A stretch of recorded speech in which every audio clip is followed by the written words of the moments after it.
Yo, wait, what's this?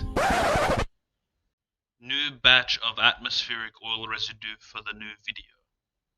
From Birdie. Well, thanks, Birdie. I have no idea how I'm going to explain lubricants to everybody, but let's just load this up on the train and think about it on the way to the labs. Let's go.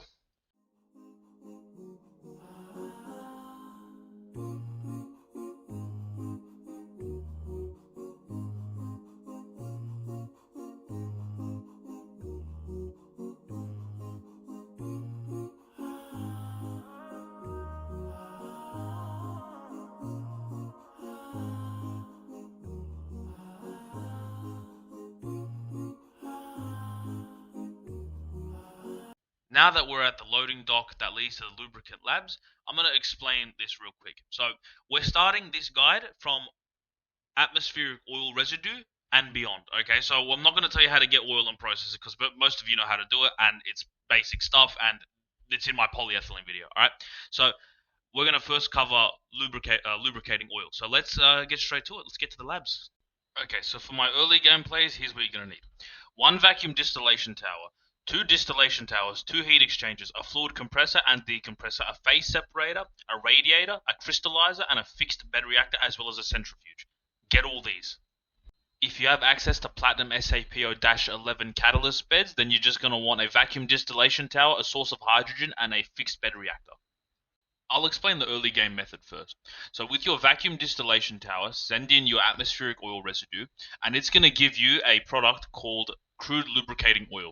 You're going to want to take that and send that into a centrifuge with this product. Now with your solvent lubricant mixture, send it into a heat exchanger. It's going to give you water and cold solvent lubricant mixture. Now before I tell you what to do with the lubricant stuff, I need to tell you what to do with the water. So just stay with me for a second.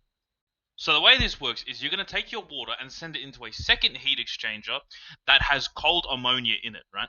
And with this heat exchanger, you're basically going to make the liquid ice again. Now, also, what do you do with the ammonia that comes from making the liquid ice? You're also going to bootstrap that into a fluid compressor, a radiator, and then a decompressor, and then back into the heat exchanger where the water was being sent. So you're bootstrapping liquid ice and ammonia at the same time, or any sort of like cold gas of your choosing, right? And your setup should look something like this, right? It's not the biggest thing, but it's a little bit annoying to build, but this is what it should generally look like. At least if you're me, I don't know. But yeah, now back to the lubricant stuff. Take your cold solvent lubricant mixture and send it into the phase separator. This is going to give you black wax and it's going to give you de-waxed solvent lubricant mixture. Now from there, you're going to want to take this mixture and send it into a distillation tower. This is going to give you a de-waxer that you sent into the centrifuge.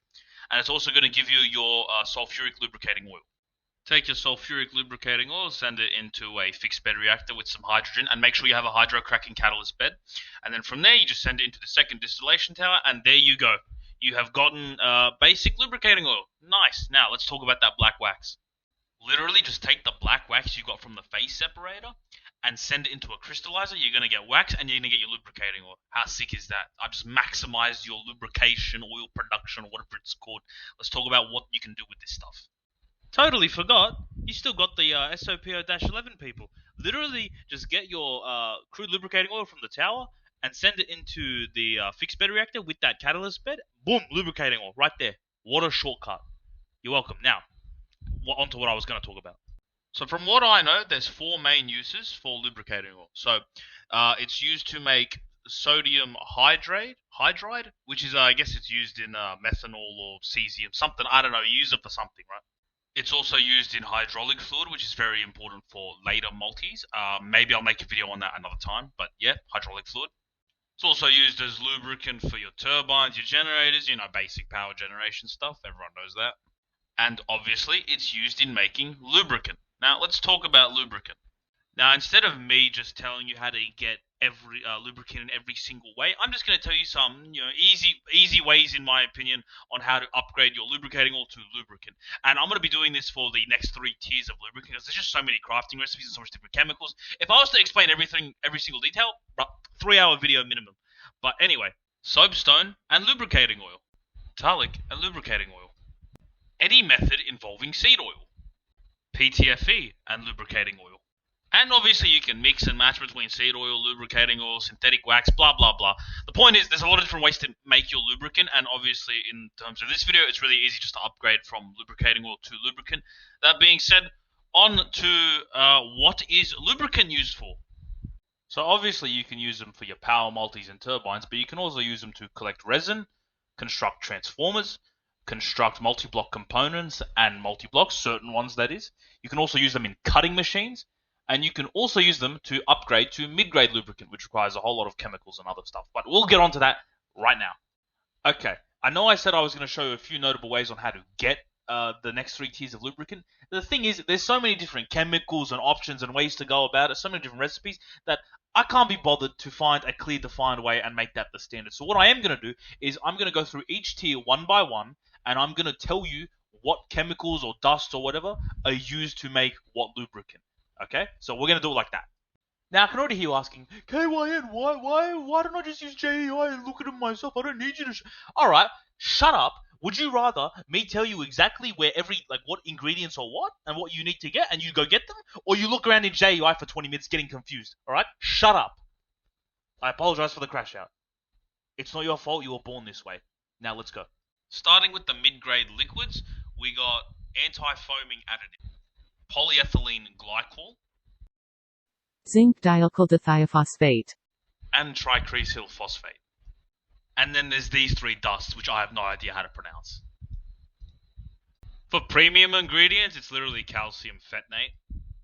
And then for all the dusts, it's all these, so just, watch this until you find what you're looking for. But yeah, these are all the mid-grade dusts. Starting with the supreme fluids, we've got butylated hydroxytoluene. 2,4,5-dimethyl-6-tert-butylphenol. And whatever this is, bro, I'm sick of getting the GPT out to pronounce these for me. Alright, just look on the screen. And all these dusts for supreme. Bro, I don't know how they come up with these words, but I cannot speak them. I cannot say them, bro. This is good. Now you're probably wondering, why do I need to get these, So basically, you can use these, and going from mid-grade to supreme, each lubricant basically boosts your power production by 1.2, 1.4, or 1.6 times respectively. Now, supreme lubricant is very important, and you have no choice to go for it if you want to deal with nuclear stuff, because these are for gas centrifuge columns. These are very expensive, I'm not even kidding. I haven't even covered like 30% of the stuff you have to do just to construct a gas centrifuge. That being said, you need these to master the enrichment cycle, to get nuclear material for your reactor, and if you want to get nuclear weapons. So supreme lubricant is very important. You don't have to upgrade your fuels necessarily, but you definitely need supreme lubricant. You don't have a choice. Also, make sure you have a little workshop area designated just to have a bunch of blenders in there, because you're going to be doing a lot of chemistry, so yeah.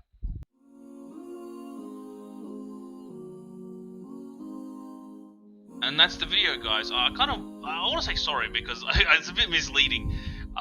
Because you guys would expect I show you how to get those 3 tiers of lubricant, the recipes and stuff. But there's just so much different ways to get it, and they're all tedious and difficult. And there's so much stuff you got to do. If I explain one ingredient, I got to explain how to get that ingredient and all the stuff to make. It's a lot of chemistry, a lot of petrochem, very tedious. So prepare yourselves. But fortunately, we have how to get lubricant and how to get the lubricating oil. So consider it a guide for that, and a little exposition and an introduction to the next tiers of lubricants, right? So yeah, I apologize, but I hope this video was informative. I hope it helped you, and I hope this guide has been beneficial overall. Let me know where I can improve if this video wasn't really up to standard. You know what I mean? That being said, I need you guys to wait at this station because we're gonna take the train soon. Wait for the train because we're gonna go to the next video, the next guide, whatever that will be. So you guys wait here and tell your friends and your enemies to hurry up before they miss the train, yeah? Because we got a lot more stuff to talk about. Anyway, I'll see you in the next one.